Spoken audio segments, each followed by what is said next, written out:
When Lysimachus was archon in Athens, the Romans elected as consuls Titus Menenius and Publius Cestius Capitolinus. In this year, the Sybarites who were fleeing from the danger threatening them in the civil strife made their home on the Trace River. Here they remained for a time, but later they were driven out by the Bretii and destroyed. And in Greece the Athenians, regaining control of Euboea and driving the Hestiaeans from their city, dispatched, under Pericles as commander, a colony of their own citizens to it, and sending forth 1,000 colonists they portioned out both the city and countryside in allotments.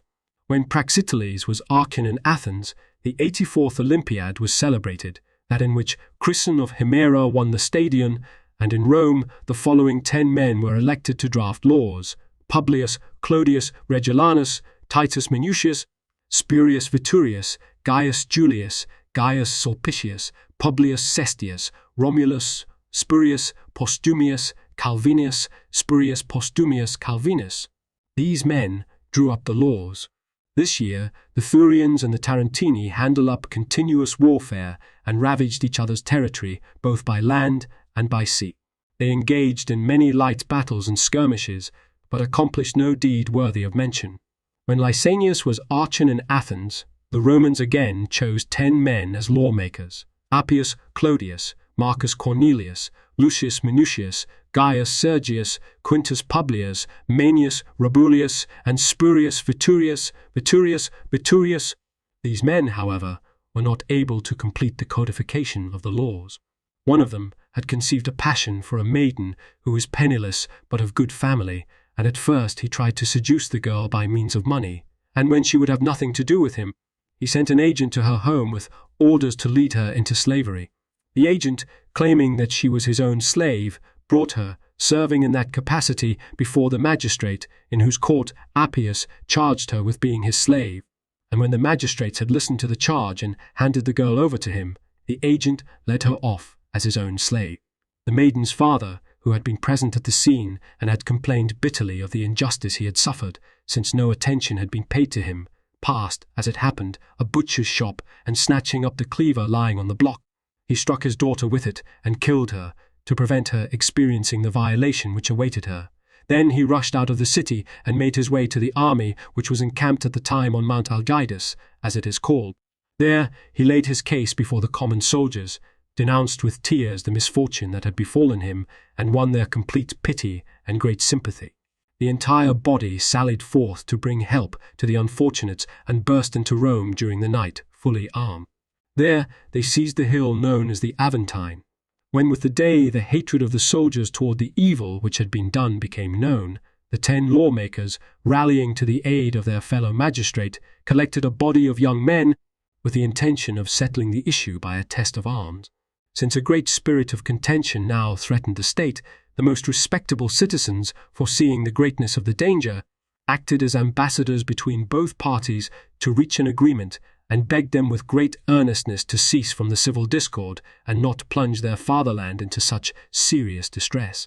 In the end, all were won over, and a mutual agreement was reached as follows: that 10 tribunes should be elected who should wield the highest authority among the magistrates of the state and should act as guardians of the freedom of the citizens, and that of the annual consuls 1 should be chosen from the patricians and 1, without exception, should be taken from the plebeians, the people having the power to choose even both consuls from the plebeians.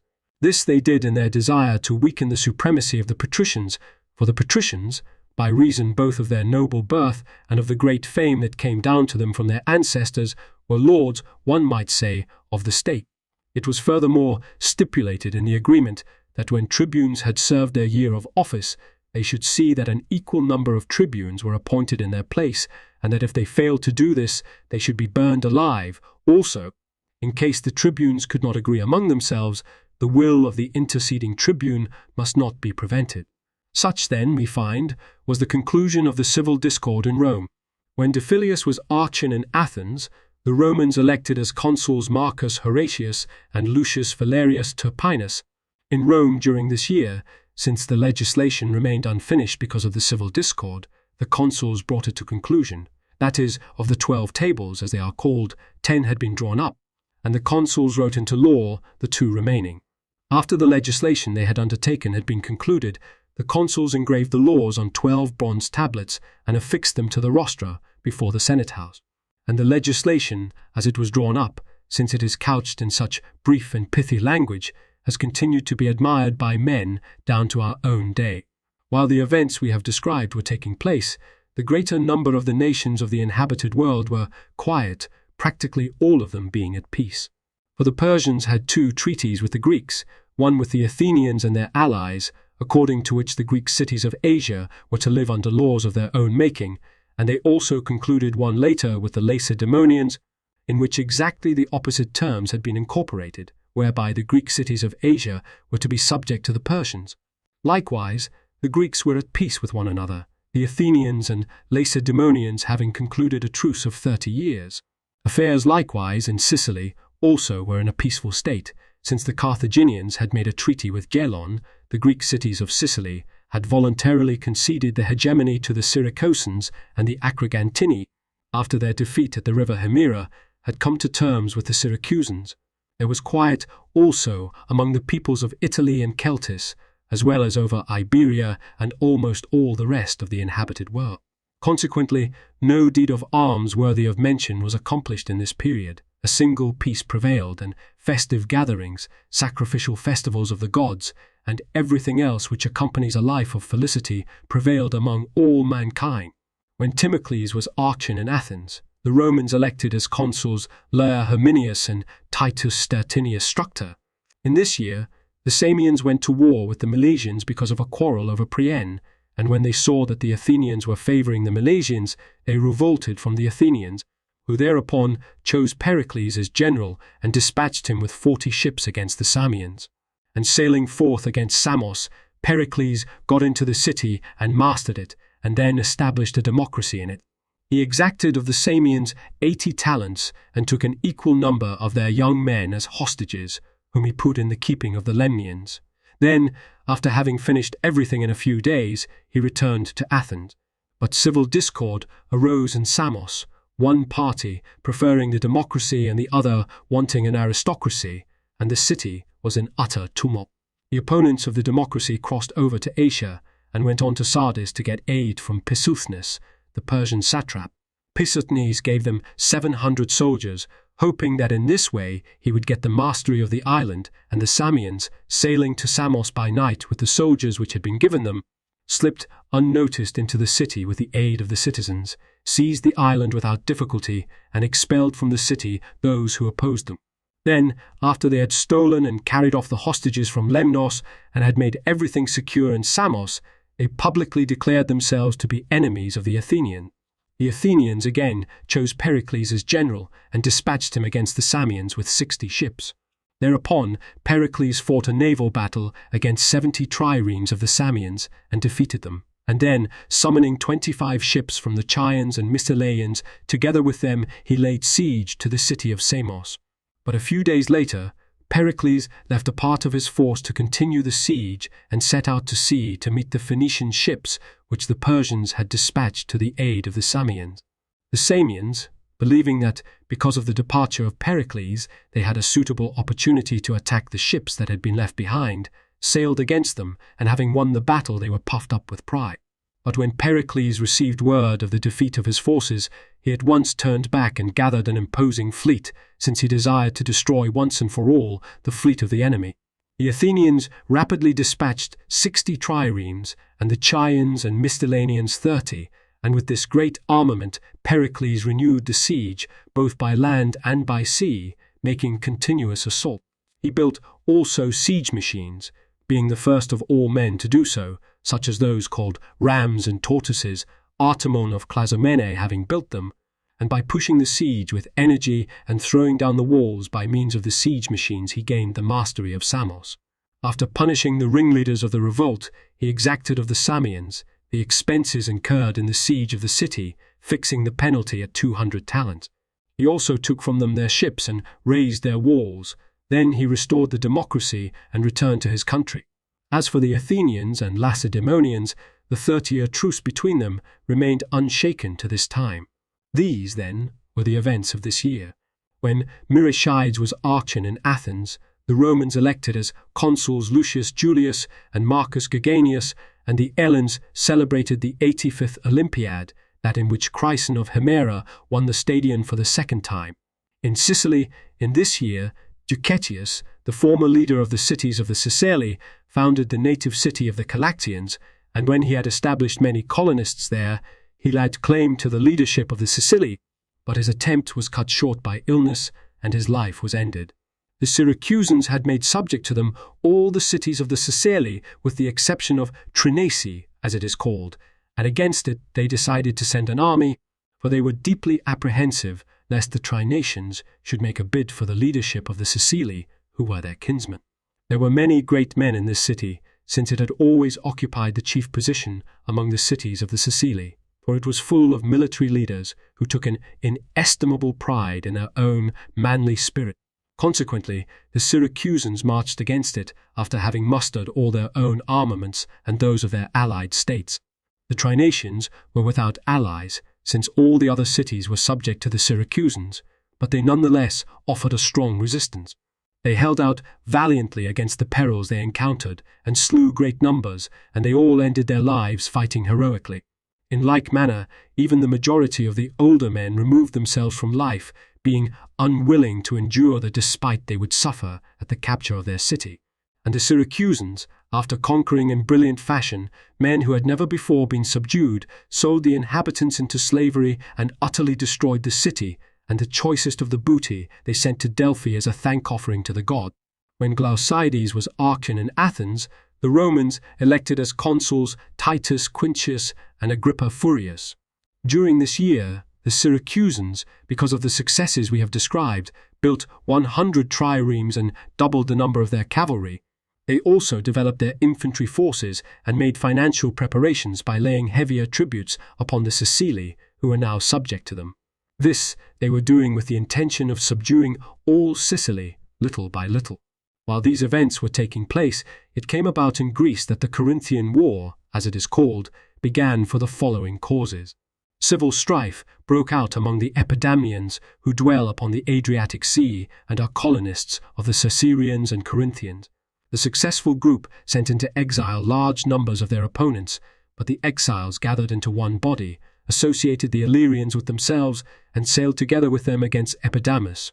Since the barbarians had taken the field with a large army, had seized the countryside, and were investing the city, the Epidamnians, who of themselves were not equal to them in battle, dispatched ambassadors to Caesarea, asking the Caesarians on the grounds of kinship to come to their aid. When the Caesarians paid no attention to the request, they sent ambassadors to seek an alliance with the Corinthians and declared Corinth to be their single mother city. At the same time, they asked for colonists. And the Corinthians, partly out of pity for the Epidamnians and partly out of hatred for the Caesareans, since they alone of the colonists who had gone from Corinth would not send the customary sacrificial animals to the mother city, decided to go to the aid of the Epidamnians. Consequently, they sent to Epidamnus both colonists and soldiers in sufficient numbers to garrison the city. At this, the Caesarians became irritated and sent out a squadron of 50 triremes under the command of a general. He, sailing up to the city, issued orders to receive back the exiles, while they dispatched ambassadors to the guards from Corinth demanding that the question of the origin of the colony be decided by a court of arbiters, not by war. When the Corinthians made no answer to this proposal, both sides decided upon war, and they set about fitting out great naval armaments and gathering allies. And so the Corinthian War, as it has been called, broke out for the reasons we have narrated. The Romans were at war with the Volscians, and at first they engaged only in skirmishes and unimportant engagements, but later they conquered them in a great pitched battle and slew the larger number of the enemy. When Diodorus was archon in Athens, the Romans elected as consuls Marcus Genucius and Agrippa Curtius Chilo. In Italy, during this year, the nation of the Campani was formed, deriving the name from the fertility of the plain about them. In Asia, the dynasty of the Cimmerian Bosporus, whose kings were known as the Archaeanactidae, ruled for 42 years, and the successor to the kingship was Spartacus, who reigned 7 years. In Greece, the Corinthians were at war with the Caesarians, and after preparing naval armaments, they made ready for a battle at sea. Now the Corinthians, with 70 excellently equipped ships, sailed against their enemy, but the Circassians opposed them with 80 triremes and won the battle. And then they forced the surrender of Epidamnus and put to death all the captives except the Corinthians, whom they cast in chains and imprisoned.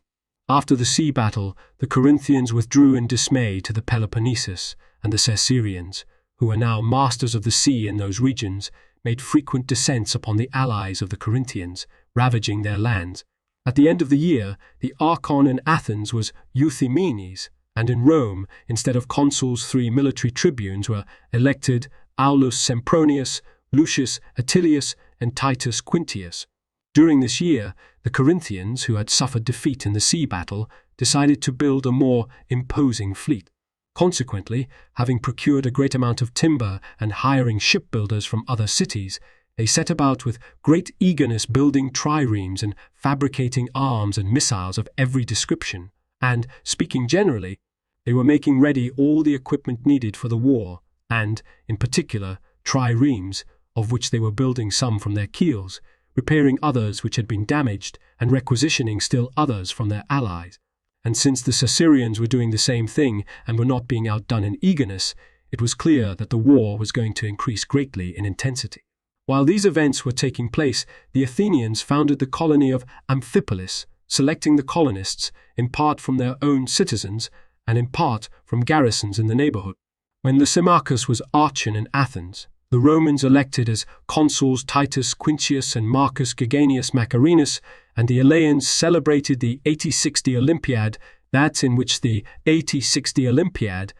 in which Theopompus the Thessalian won the Stadion. In this year, the Circassians, learning of the great scale of the armaments which were being prepared against them, dispatched ambassadors to the Athenians asking their aid. Since the Corinthians did the same thing, an assembly was convened, and the Athenian people, after listening to the ambassadors, voted to form an alliance with the Circassians.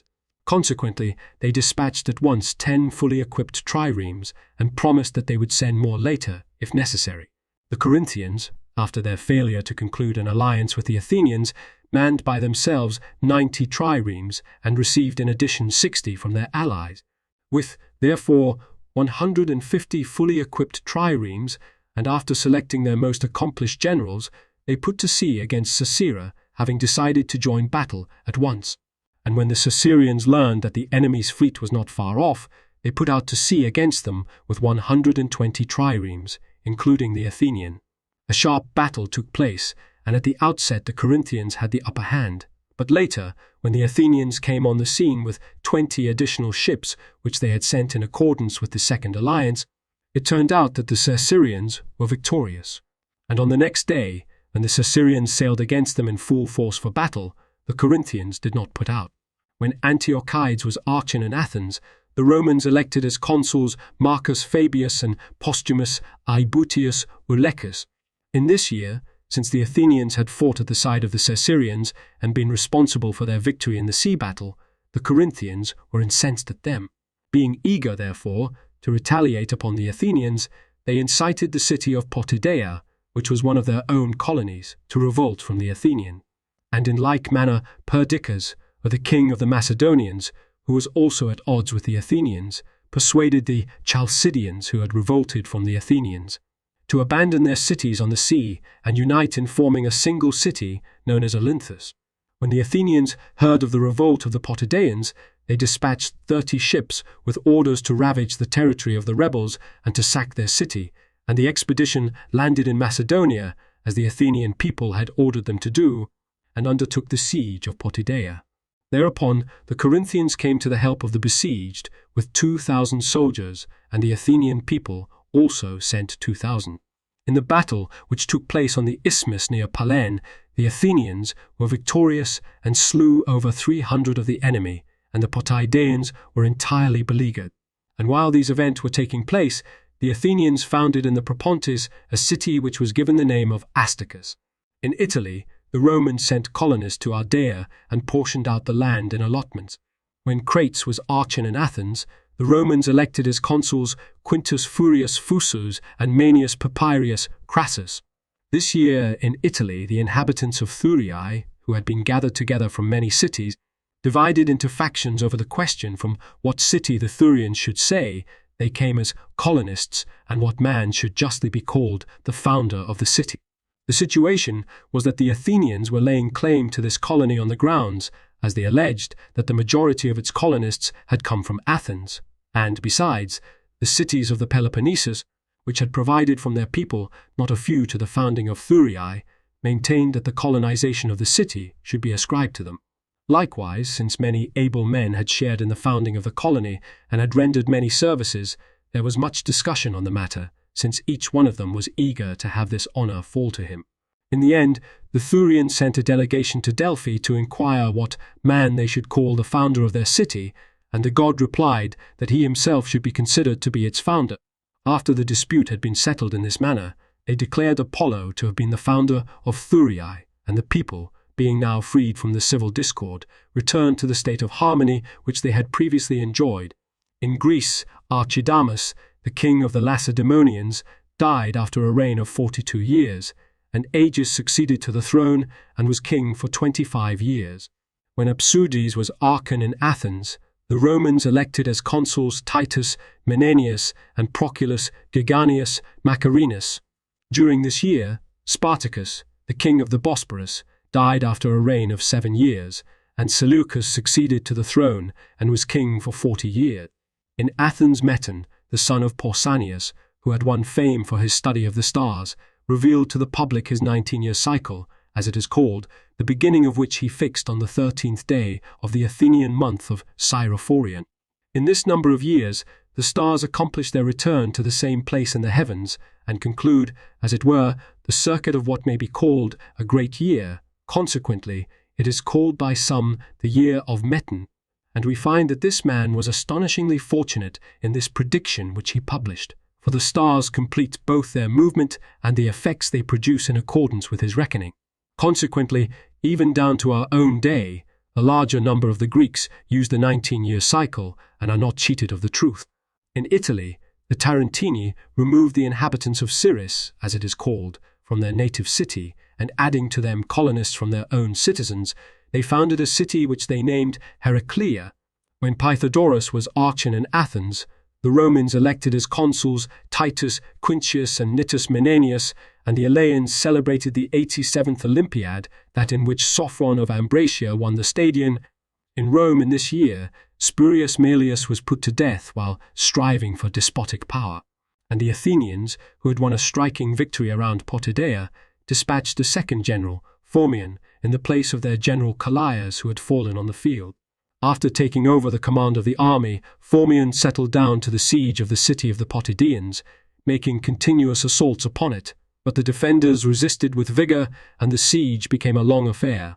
Thucydides, the Athenian, commenced his history with this year, giving an account of the war between the Athenians and the Lacedaemonians, the war which has been called the Peloponnesian. This war lasted 27 years, but Thucydides described 22 years in 8 books, or, as others divide it, in 9. When Euthydemus was archon in Athens, the Romans elected in place of consuls 3 military tribunes, Manius Aemilianus Mamercus, Gaius Julius, and Lucius Quincius. In this year, there began the Peloponnesian War, as it has been called, between the Athenians and the Peloponnesians, the longest of all the wars which history records, and it is necessary and appropriate to the plan of our history to set forth at the outset the causes of the war. While the Athenians were still striving for the mastery of the sea, the funds which had been collected as a common undertaking and placed at Delos, amounting to some 8,000 talents, they had transferred to Athens and give over to Pericles to guard. This man stood far above his fellow citizens in birth, renown, and ability as an orator. But after some time, he had spent a very considerable amount of this money for his own purposes, and when he was called upon for an accounting, he fell ill, since he was unable to render the statement of the monies with which he had been entrusted. While he was worried over the matter, Alcibiades, his nephew, who was an orphan and was being reared at the home of Pericles, though still a lad, showed him a way out of making an explanation of the use of the money. Seeing how his uncle was troubled, he asked him the cause of his worry. And when Pericles said, "I am asked for the explanation of the use of the money, and I am seeking some means whereby I may be able to render an accounting of it to to the citizens, Alcibiades replied. You should be seeking some means not how to render, but how not to render an accounting. Consequently, Pericles, accepting the reply of the boy, kept pondering in what way he could embroil the Athenians in a great war, for that would be the best way, he thought, because of the disturbance and distractions and fears which would the city, for him to escape giving an exact accounting of the money. Bearing upon this expedient, an incident happened to him by mere chance for the following causes. The statue of Athens was a work of Pheidias, and Pericles, the son of Xanthippus, had been appointed overseer of the undertaking. But sometimes assistants of Pheidias, who had been prevailed upon by Pericles' enemies, took seats as suppliants at the altars of the gods, and when they were called upon to explain their surprising action, they claimed that they would show that Pheidias had possession of a large amount of the sacred funds, with the connivance and assistance of Pericles, the overseer. Consequently, when the assembly convened to consider the affair, the enemies of Pericles persuaded the people to arrest Pheidias and lodged a charge against Pericles himself of stealing sacred property. Furthermore, they falsely accused the sophist Anaxagoras, who was Pericles' teacher, of impiety against the gods, and they involved Pericles in their accusations and malicious charges, since jealousy made them eager to discredit the eminence as well as the fame of the man. But Pericles, knowing that during the operations of war, the populace has respect for noble men because of their urgent need of them, whereas in times of peace they keep bringing false accusations against the very same men because they have nothing to do and are envious, came to the conclusion that it would be to his own advantage to embroil the state in a great war, in order that the city, in its need of the ability and skill and generalship of Pericles, should pay no attention to the accusations being lodged against him, and would have neither leisure nor time to scrutinize carefully the accounting he would render of the funds. Now, when the Athenians voted to exclude the Megarians from both their market and harbours, the Megarians turned to the Spartans for aid, and the Lacedaemonians, being won over by the Megarians, in the most open manner dispatched ambassadors in accordance with the decision of the Council of the League, ordering the Athenians to rescind the action against the Megarians and threatening, if they did not accede, to wage war upon them together with the forces of their allies. When the assembly convened to consider the matter, Pericles, who far excelled his fellow citizens in skill of oratory, persuaded the Athenians not to rescind the action, saying that for them to accede to the demands of the Lacedaemonians, contrary to their own interests, would be the first step towards slavery. Accordingly, he advised that they bring their possessions from the countryside into the city and fight it out with the Spartans by means of their command of the sea. Speaking of the war, Pericles, after defending his course in well-considered words, enumerated first the multitude of allies Athens possessed and the superiority of its naval strength, and then the large sum of money which had been removed from Delos to Athens, and which had in fact been gathered from the tribute into one fund for the common use of the cities. From the 10,000 talents in the common fund 4,000 had been expended on the building of the Propylaea and the siege of Potidæa, and each year there was an income from the tribute paid by the allies of 460 talents.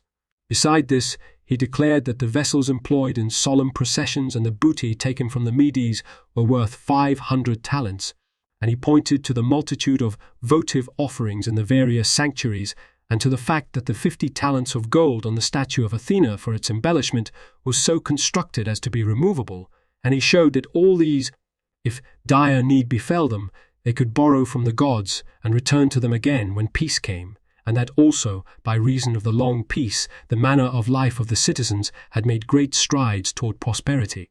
In addition to these financial resources, Pericles pointed out that, omitting the allies and garrisons, the city had available 12,000 hoplites, the garrisons and metics amounted to more than 17,000, and the triremes available to 300. He also pointed out that the Lacedaemonians were both lacking in money and far behind the Athenians in naval armaments. After he had recounted these facts and incited the citizens to war, he persuaded the people to pay no attention to the Lacedaemonians.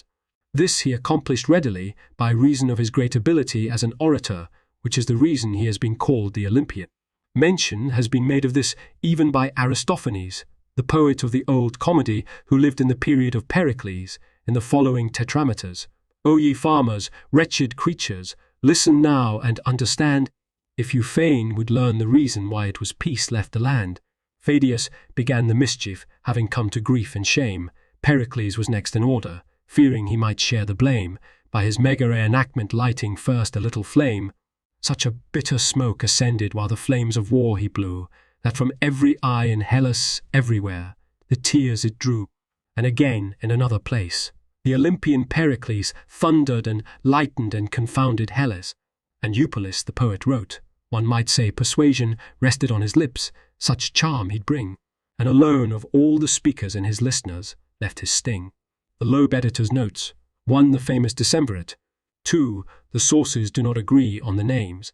Here Publius Clodius should be Appius Claudius, and Diodorus also omits the names of A. Manlius Vulso and P. Curiatius. 3. The laws of the 12 tables, the first Roman laws to be put in writing. The common Roman tradition was that 2 of the laws were passed under the second Decemvirate, but Diodorus, chap. 26.1, states that they were added under the consuls Horatius and Valerius, and this seems more likely, see Belloc, e. Belloc, see Belosch, Römische Geschichte, 245. The correct dates of the Decemvirates are 451 and 450 BCE, and of the consuls Horatius and Valerius, 449. 4. These are only 7 names, and the last, Spurius Viturius, is not found in other lists. Clodius should be Claudius. 5. Appius Claudius, Livy, 3.44. 6. Virginia. The following story ranks among the most famous of Roman tradition. The classic account is in Livy, 3.44f. 7. This is probably a defective translation of Decemviri Collegae Auxilium Ferentes, see Klimke, Diodor, and Die Rom, Analytic, 7. 8. Diodorus had forgotten that he had already acknowledged the existence of tribunes under the year 466, book 11.68, 8. It may be, however, that in this year the patricians first recognized in law the tribunate or some of its powers. 9. Diodorus is the only authority for this law, which probably derives from the story of the burning to death of 9 tribunes, Valerius Maximus, 6.32, Dio Cassius, Frag, 22. 10. Some such a provision as this may be hidden in ton Anna Mason Kaimenon.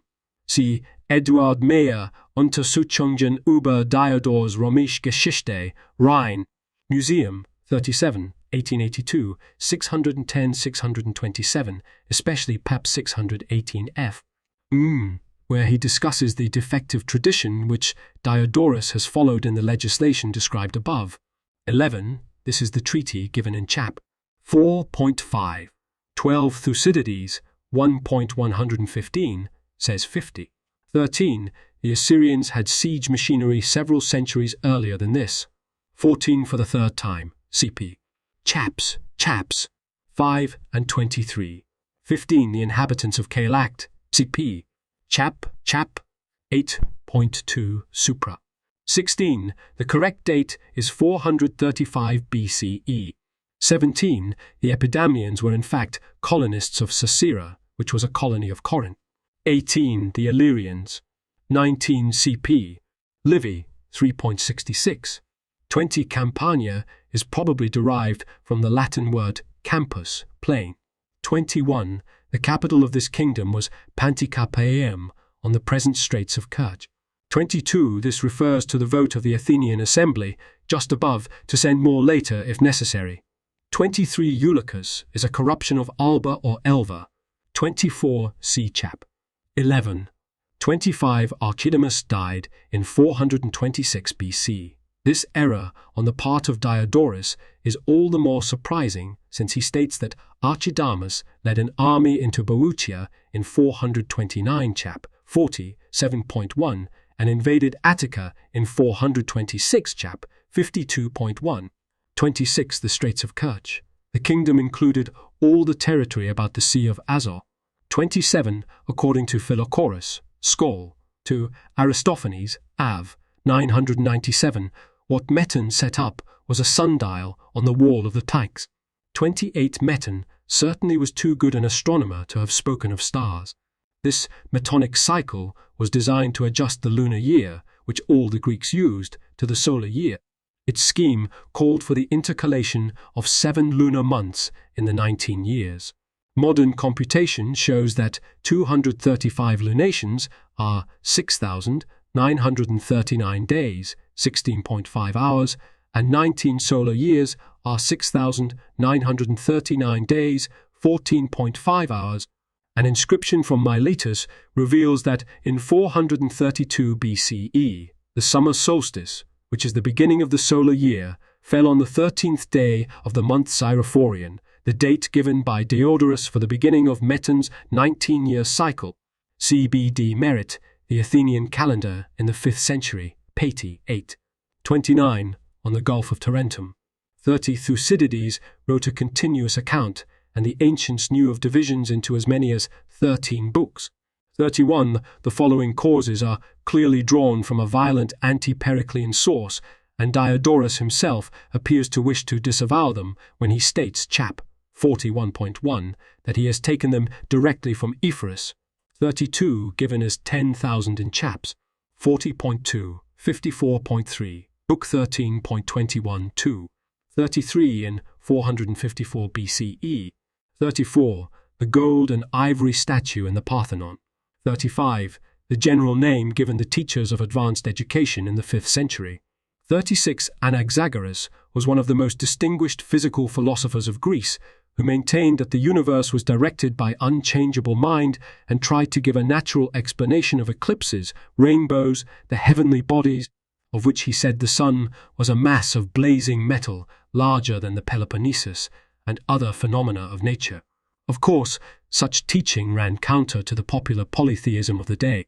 37. It is more likely that the accusations against these two friends of Pericles fell some years before the outbreak of the war, qui adcoc in cam, Anc hist, 5, P adcoc in cam, Anc hist, 5, 477, 480.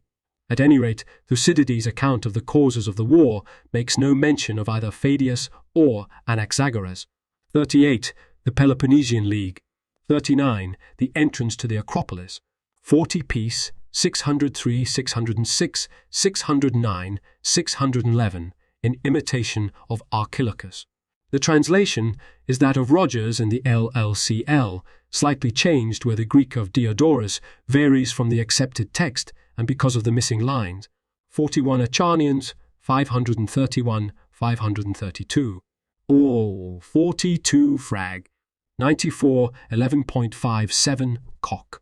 Eupolis was a contemporary of Aristophanes and one of the most brilliant writers of the Old Comedy.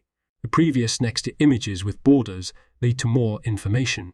The thicker the border, the more information.